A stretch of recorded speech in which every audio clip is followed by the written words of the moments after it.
All right, hello everyone. We are on a slight delay with regard to getting these videos up. My apologies. Um, but we have sort of two videos you need to catch up on. This first one is on structuration theory. The next one is on organizational cultural theory.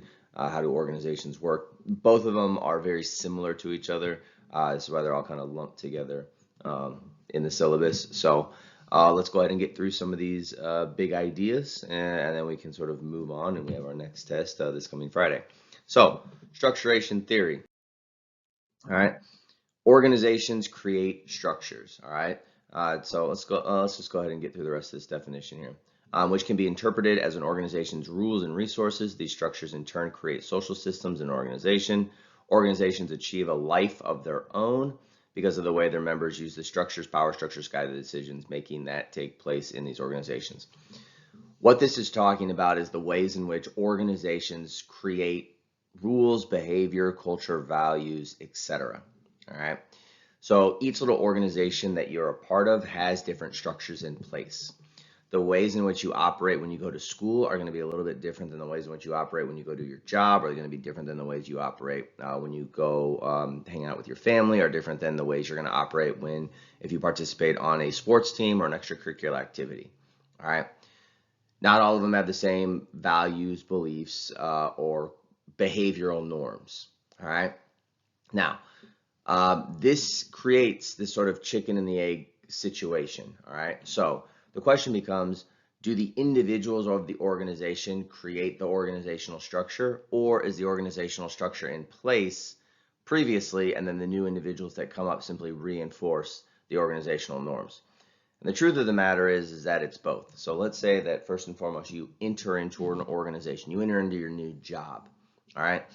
The organization is going to produce your behavior. Your job is going to dictate the ways in which you behave at that job. It might have some sort of dress code. It's going to have some sort of code that requires you to, be on time, or is it a culture where you're allowed to be a few minutes late? Do you need to sort of dress very formally, business attire?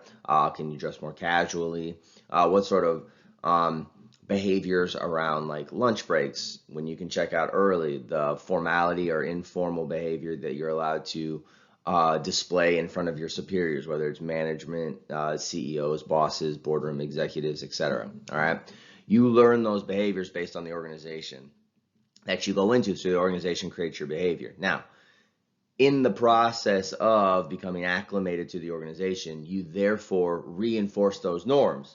So now all of a sudden, everybody who's coming into the organization, they don't know how to act. The organization shows them how to act. But in reproducing those norms, you are strengthening the organizational norms of the company.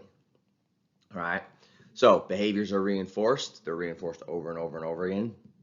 One day you move up the chain, maybe you become management, and then 10 years down the road, the new crop of recently graduated college students, they come in and they are participating in the norms that you are now reinforcing. Those norms you didn't create, but you reinforce those norms long enough that now they sort of seem quote unquote normal to you, right? And now you are passing them down onto the next sort of up and coming, crop of employees, all right?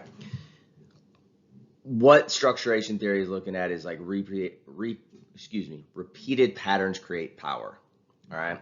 So the people who sort of know the rules and know how to get along within the organization, those are the ones who continue to sort of move up the organizational hierarchy with regard to, starting off in the mailroom, working up to sort of middle management, upper management, possibly some sort of partnership, get inside the boardroom kind of situation, right?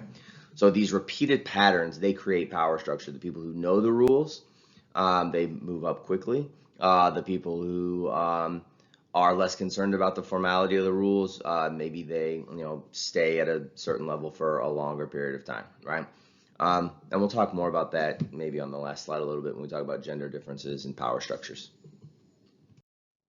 All right, just a couple basic definitions here. System, that's the group that pursues the goal. The structure that's the rules that the group uses to act. All right, so the system is the organization itself. The structure are the rules in which people are trying to play by in order to keep the system functioning the way the system functions.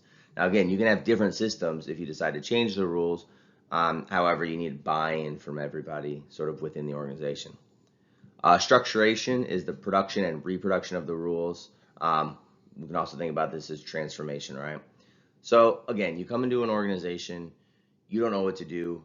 What you do is you sort of mimic the behavior of other people around you. You try to learn the rules, and then by reproducing the rules, you strengthen the rules that are currently in existence. All right. Now, here's the thing. Organizations are good because they do give us structure. There's not a lot of guesswork. When I go into an organization, if I go into a new job, for instance, and I don't have to guess what should I wear, how should I address my boss, if there are just some sort of rules laid out for me, that makes it very, very easy because those rules help to guide my decisions. They help to inform my behavior. They tell me how to act, right? And it makes it easy for me to know how to act, right? So rules can be very, very good within an organization because it takes the guesswork out of it, right? I know how to act in order to sort of get ahead in my job. However, structures, rules do also restrict our behavior, right? And you can feel, you might feel as if this is a little bit limiting to you. All right, so there might be ways in which you want to act, but you feel like you're limited into your behavior because those structures, those organizations in place say that it's taboo to act outside the norms, right? And here's the thing, even if it's legal, there are ways in which we sort of act outside the norm. So if we think about sort of like larger culture, for instance, smoking in public. It's legal to smoke in public. It's not, most of the places it's not legal to smoke inside, but it's legal to smoke on the streets, right? However, there are certain cultural taboos around doing that, even if it's legal, where you feel as if there's this sort of societal pressure not to smoke on the streets. With regard to the use of profanity, there's ways in which we curb our language in certain situations. Again, it's not illegal to use profane words. However, certain organizations frown upon it, and so they might shape the ways in which you enact language. And also with clothing choices, which we've discussed already, when you start your job, there are going to be there might be certain dress codes with regard to how you're supposed to act and behave and dress with regard to your consumer base, etc. All right. So it is going to restrict our behavior, and depending on how committed you are to expressing yourself in various ways, you might feel that this is some sort of like repressive situation that you find yourself in, right? However, right, the organization is set up in a way that works. And so even if you feel as if the rules of the company are repressive or stifle your creativity, you want to wear jeans instead of wearing slacks, right? There needs to be a recognition that the hierarchy that you are going into, the job you're going into, you are voluntarily taking that job probably because you like the company or you like the opportunities the company has. And part of that might be based on the professionalism of the company. So even if you don't understand why all the rules are in place in an organization, if there is a recognition that the organization works, right? The company is making money, the company's hiring me, I really like this company, I want to work for this company. Even if you don't like some of their rules, there should be a recognition that maybe those small little rules in some way, shape, or form contribute to the overall success of the company, right? So if you constantly show up to work 30 minutes late, right? And your boss says you can't do that at this company, and you might be really frustrated about it and say, why are you always on my back? Like, why is my boss like constantly on my case? What's the big deal?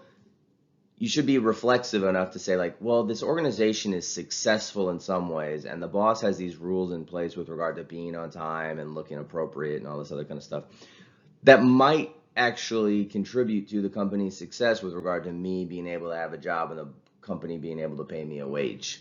All right.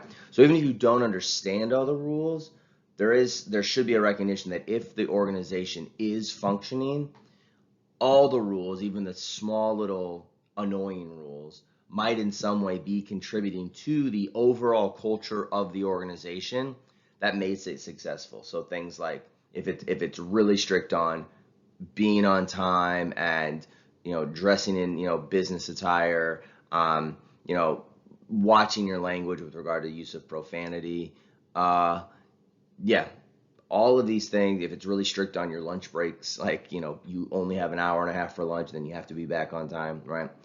All of these little rules, probably in some way, shape, or form, these little details contribute to the success. One of the ways to think about this that might be more immediate for you as opposed to a full-time job is if any of you ever were on a sports team, did athletics, right? There were probably little things that your coach did that you didn't understand. Why is the coach so strict on being on time to practice, or like doing like practicing a certain way, like little details of your form, your technique, etc. Well, if you look at it and you say, well, I'm a freshman in high school, and the program that I'm coming into has been successful, and the program is it's winning a lot. The coach has a lot of success. The coach has been here for a decade, and they have a lot of success with their team members. You might not like how strict the coach is, but if you see the results, you might say, okay, I don't understand why the coach is getting on my case about all these tiny little details, but apparently this organization has a winning record, and they're constantly sort of competing for state championships or conference championships or whatever. There probably is something to, there's a purpose behind this madness, the details of the technique that the coach is showing us, that have led to success. All right. So just be mindful of that anytime you want to go into an organization and start tearing it down and saying, it doesn't fit your lifestyle. Recognize that you don't have as much experience as some of the people who are leading these organizations. And if the organization is functioning in a way that is making money and hiring new employees and everything else, right? Then there's probably some things about the culture of that organization that you are unaware of. And therefore, just sort of, again, just be mindful of that. Structures do create power. Now, there's two ways in which power can manifest itself. One is through tyrannical leadership, which is essentially, people forcing themselves into positions of power. You think about like monarchies, right? It's not usually how companies work. Usually we think about, structures of power with regard to competence. So competence is sort of learning the rules with regard to how to become successful. All right. So meritocracy. Right, LeBron James doesn't make millions of dollars playing basketball because he, forced his way into the NBA and threatened everybody. If you don't pay me millions of dollars to shoot a three pointer, I'm gonna come after you violently. LeBron James is paid millions of dollars because he's extremely competent at his job of playing basketball. Right, he meritocracy. He puts points on the boards. He wins championships. All right. So structures do create powers, right? And at the top of the NBA power structure are players like, LeBron James, James Harden. Those are about the only, Steph Curry, I guess. Those are like the only three that I really pay attention to or know about anymore. All right. So the structure does create power, right? There are bench warmers, and then there are LeBron James and Steph Curry and James Harden types. All right. So that's one way to create power within a system. Right? So if you're a person who's like, I don't like systems, I don't like power, I don't like hierarchies, well, you probably actually do like hierarchies. You probably don't like hierarchies that are unfair with regard to the ways in which some people get to the top, right? If it's unfair, if people are only getting to the top because, their dad's the boss, if people are only getting to the top because they're tyrannical, right? So they're forcing their way to the top without any sort of competence. Yeah, that's a way to say, this hierarchy is a terrible hierarchy and we shouldn't support it. But if people are sort of climbing up the success ladder because they are learning more about the system, right? You start in the mailroom, right? And then you get into sort of like middle management and upper management and partnership, you get into the boardroom, like you are slowly climbing the corporate ladder. It's because with experience, you are becoming more competent with regard to understanding that organization. And that's a way in which you probably really, really like hierarchies and power systems, right? So this is some of the stuff we talked back before when it comes to like Marxism, for instance. Most people who claim to be Marxist, I don't think they really are. I think they are just upset that some people have power and that they're not the ones who have power, right? So this goes back to our discussion on Animal Farm, for instance, all right? So most people really do like power and hierarchical systems when they're the ones who have the power or who are sort of like climbing up the hierarchy, right? So as you become more competent, you sort of climb up the ladder, you get more responsibility, you might have more people working for you within a system, all right? Power is the ability to impose one's will. Again, this doesn't have to be tyrannical, right? But it can be sort of in the decision-making process. So as you become more competent, people give you responsibilities to make decisions, and then you tell everybody else below you who is less competent, right? Because they're still learning about the organization. You tell them how to act and behave in order to make the company more successful. Agency, how an agent acts within a structure. So what do you do to act? You could be the agent. You are the person, right, who is doing the acting, right? And then finally, reflexivity, the ability to monitor and analyze personal behavior. Are you using power in a way that is best for you and your group? All right, so you constantly go back and say, again, you don't want to just tear down the power system and completely change organizational norms without being reflexive and say, look, how is my behavior contributing to making this organization more successful, or is my behavior actually making this company less successful? I don't want to just tear down the power system, the hierarchy of the structure until I can fully understand it, and I can fully understand whether or not my behavior is actually going to contribute to its success, or if my behavior is going to be detrimental to its success. All right, some more on reflexivity. Right, discursive consciousness, conscientiousness, as well as practical, right? The ability to articulate your feelings and behavior, the inability to articulate your feelings and behavior. So here's a way to test this, right? So who did you vote for and why? Right, so let's think about the presidential election. Who did you vote for? The why is always the hard question.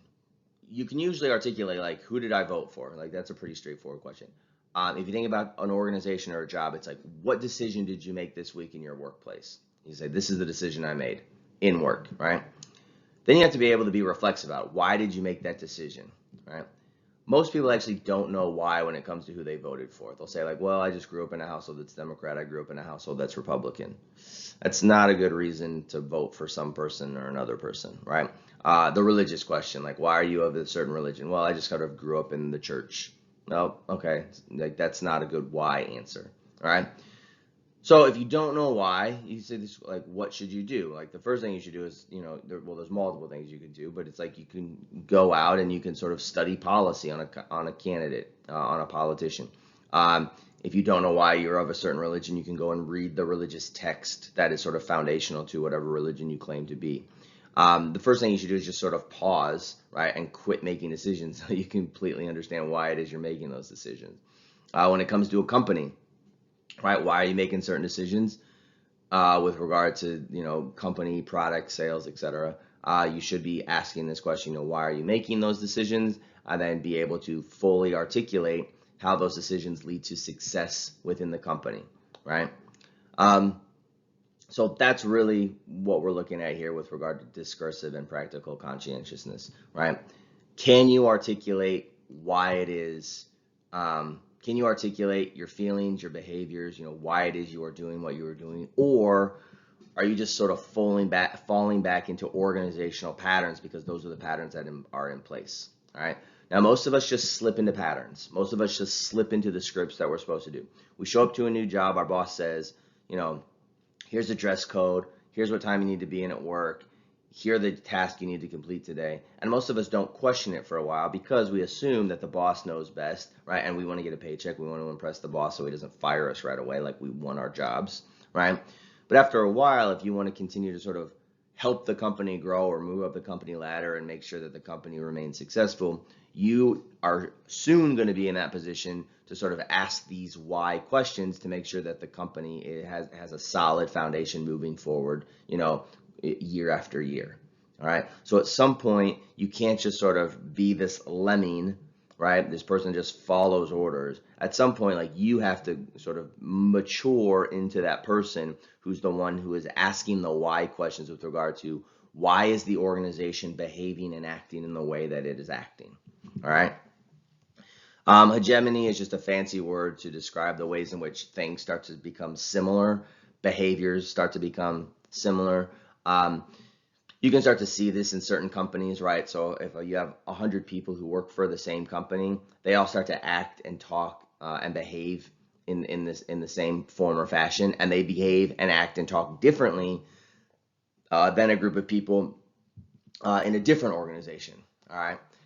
So hegemony just means that people who are within an organization, there's a sameness that starts to happen around them that is distinct from individuals who are in an out group or people who are a part of a different organization.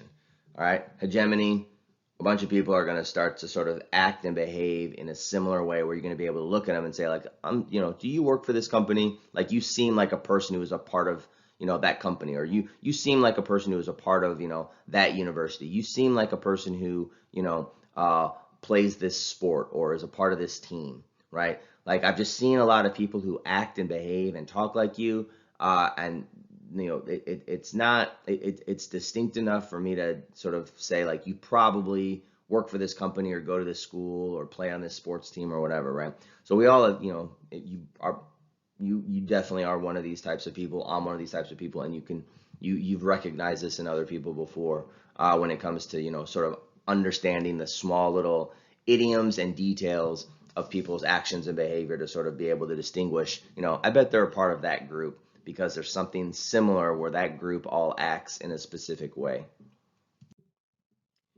Okay. Duality of structure, rules guide our decisions, right?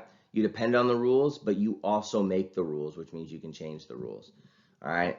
So this is, again, a chicken and the egg situation.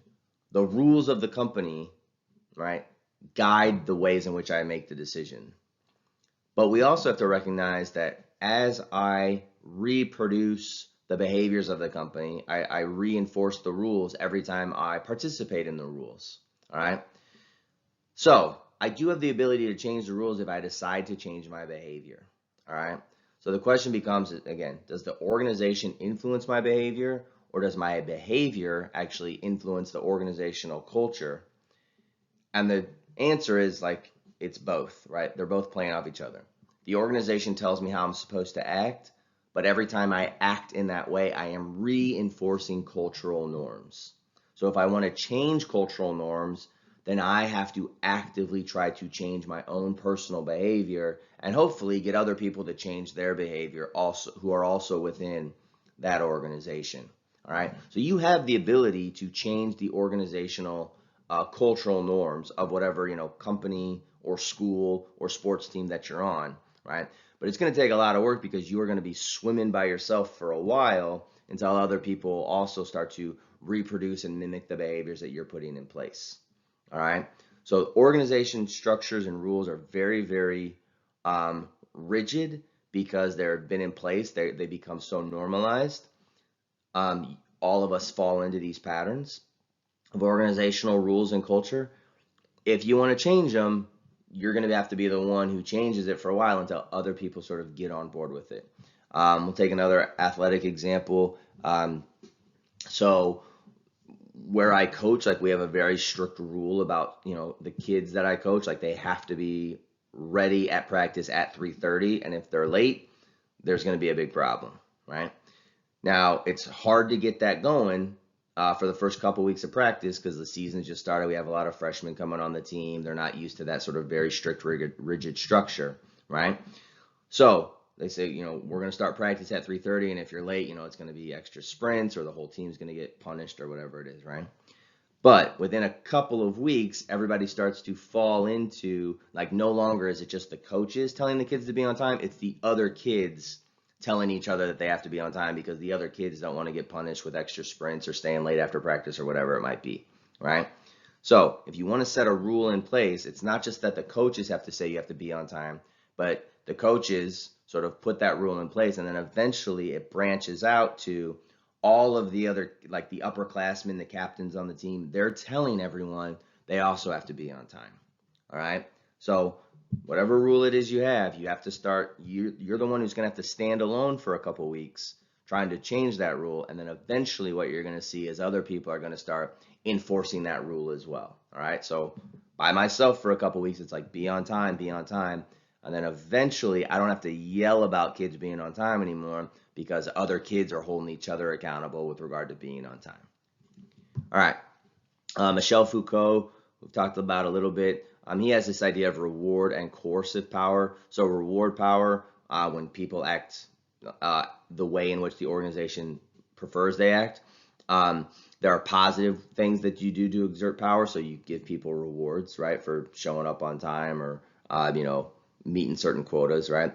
Coercive power is, when people are more likely to use punishment to exert power. Now, both of these work.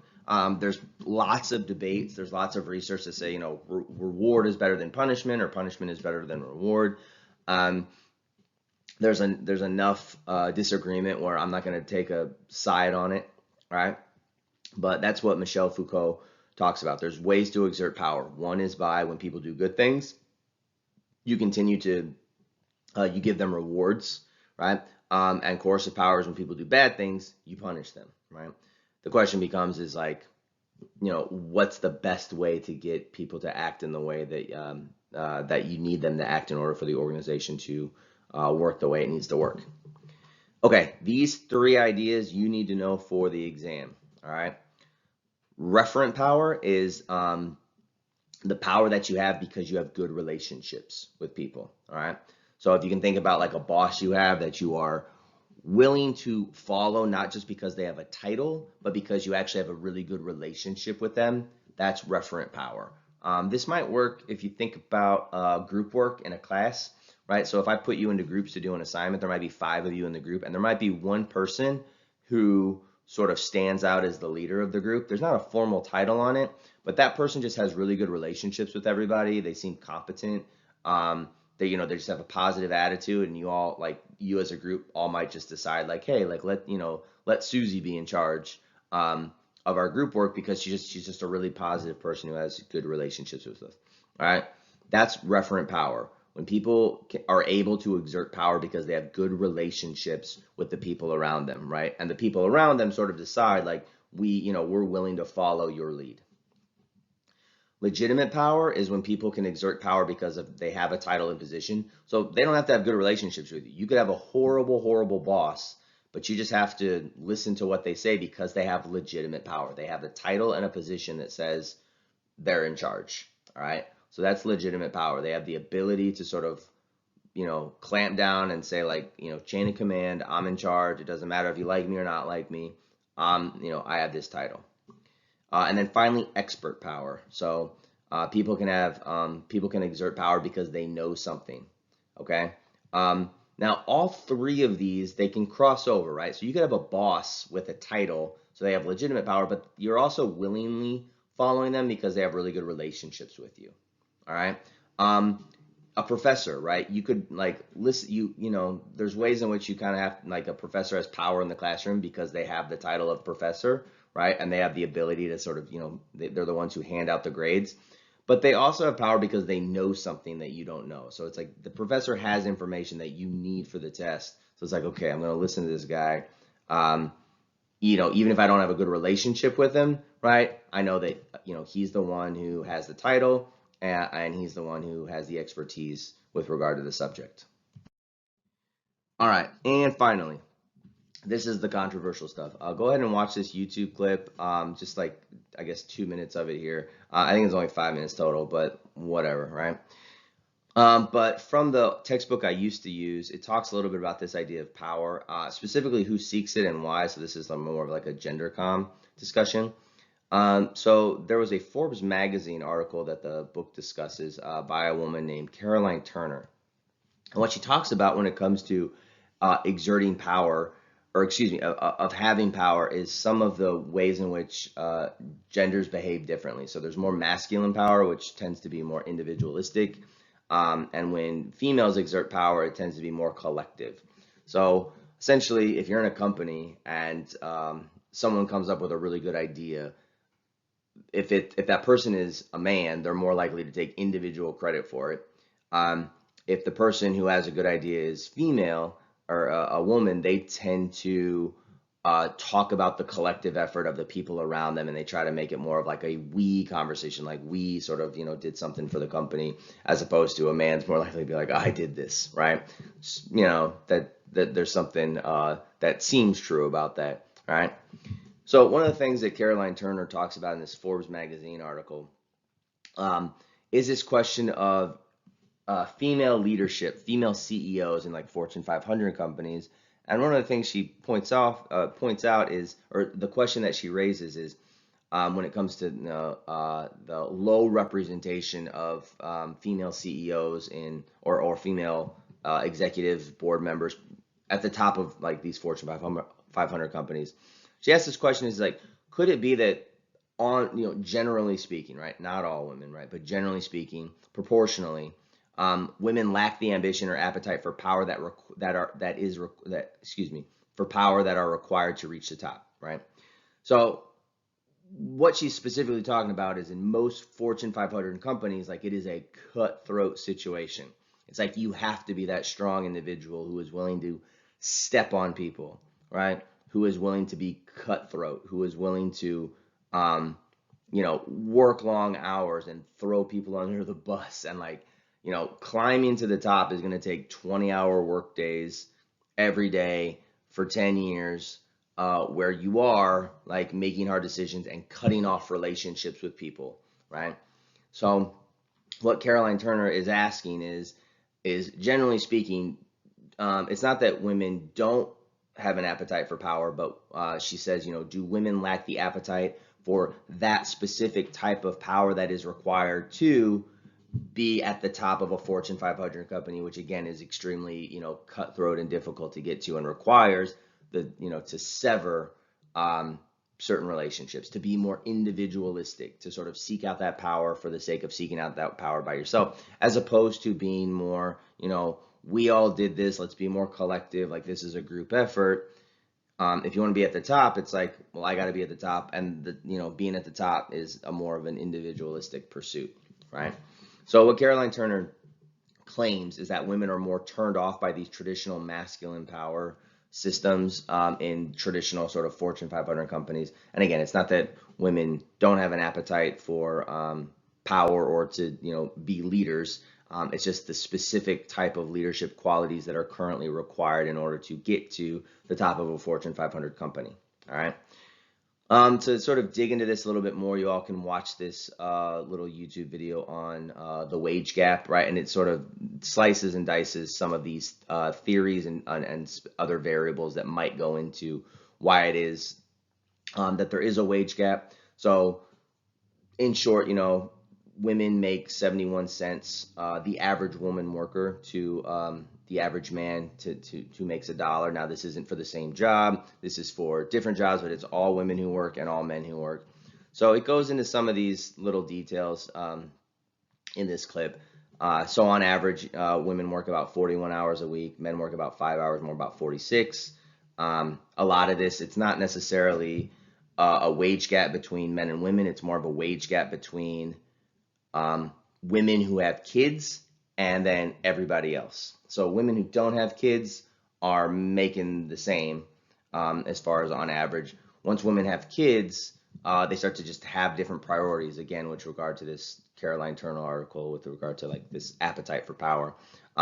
So if you have a traditional heterosexual traditional marriage, man and a woman, and they're both accelerating at their job at the same time, 5 years in, they have kids. And then together they have to make a decision like who's picking up the kids after work, or who's going to start cutting back on work hours. The man is more likely to say like, I'm going to continue to work, and the woman is more likely to say, yeah, I'm not going to work as much. I'm going to leave work a little bit early every day to pick up the kids. I'm not going to go to conferences on the weekend. I'm not going to travel across the country, and I'm more likely to go to junior soccer game on Saturday, and the dad's like, I'm going to work overtime on Saturday. So that's where this sort of gap starts to happen, is like once people have kids, then men still work the same amount or even more, and women tend to make different choices with regard to prioritizing family, with regard to how they prioritize family and work balance. All right. So that's some of the variables that these things look at with regard to wage gap situations. All right. Something else that's talked about in this idea of like climbing Fortune 500, power structures, is that men are more likely to be in STEM fields. And what it means to be in a STEM field, it means that The way in which you can add value to multiple people's lives is greatly expanded, right? So for instance, if I'm, Tim Cook at Apple, right? Or Steve Jobs back in the day before he passed away, right? I make one iPhone and then 1 billion people buy it. So all of a sudden, like, I just added value to 1 billion people's lives who bought the newest iPhone. And so I'm going to get paid, I'm going to get a certain percentage of those $1 billion worth of sales. And I'm also hiring hundreds of thousands of people to work for the Apple company. Women are more likely to be in education, right? And if I work in education, I don't have a direct, I'm not talking about indirect, right? Because I get it. Like, if you make strong kids, they make strong communities, they make strong families, and you have this sort of like, ripple effect, right? But if I'm talking about like direct effect, if women are more likely to be in education, here's the thing, I'm in education. So, for everybody who wants to get upset, it's like, I'm in education, all right? Educational jobs, you only have direct effect on maybe about 30 people a day, all right? And you can't expand it beyond about 30 people a day if you're in a classroom, all right? That's it. It's like, I go to work, I educate people, but I'm only adding value to the lives of about 30 people a day, right? If I'm in like a tech field, it's like, hey, I made this new app and then 1 million people downloaded my app, right?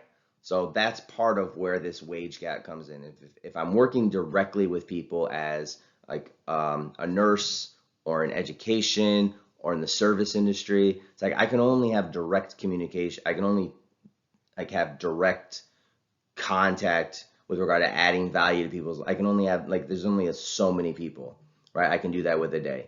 About 30. If I'm a nurse, it's only maybe a dozen people that I can directly affect in a day. If I'm in a STEM field, if I make a new phone, if I make a new app, if I make a new television, a computer, if I'm building bridges, it's like that has a ripple effect to thousands of people are being directly affected by my actions every day. Where if I'm in a classroom and I'm a teacher, only 30 people are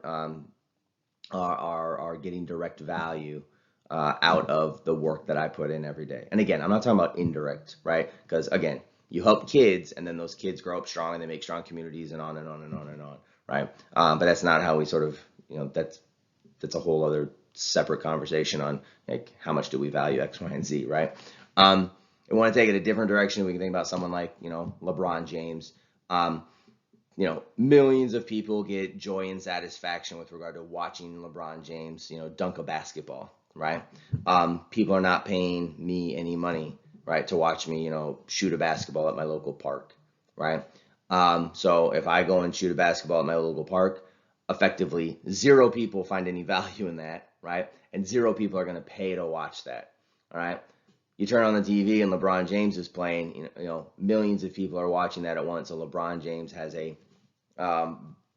he's casting a bigger net with regard to the direct effect that he's having on bringing value to people's life. It's a leisurely value, right? To watch a basketball game is something leisurely. It's for entertainment purposes, but it's a value that we are consuming with regard to sports entertainment, all right? So that's what we're looking at when it comes to these issues of how is power created. A lot of it is how much direct value are contributing to people's lives and the amount of people that are directly benefiting from that value, right? Again, nobody's watching me to shoot a basketball, so I'm going to make $0 out of shooting a basketball, right? LeBron James, 1 million people at a time are watching him shoot a basketball, and so he's going to make a lot more money shooting a basketball because he is adding a lot of value to people's lives because people want to watch it, all right? And you sort of take that model and you apply it to all other types of jobs, all right? And then you can start to see why is it that some people make more money and some people make less money, and it has to do with how many people are being directly affected by an individual's decisions with regard to, organization and organizational policies, all right? Okay, that's structuration theory. This will carry over into organizational cultural theory on the next slide. Go ahead and watch this YouTube video. I'll put it down in the notes, and I'll talk to you all next time.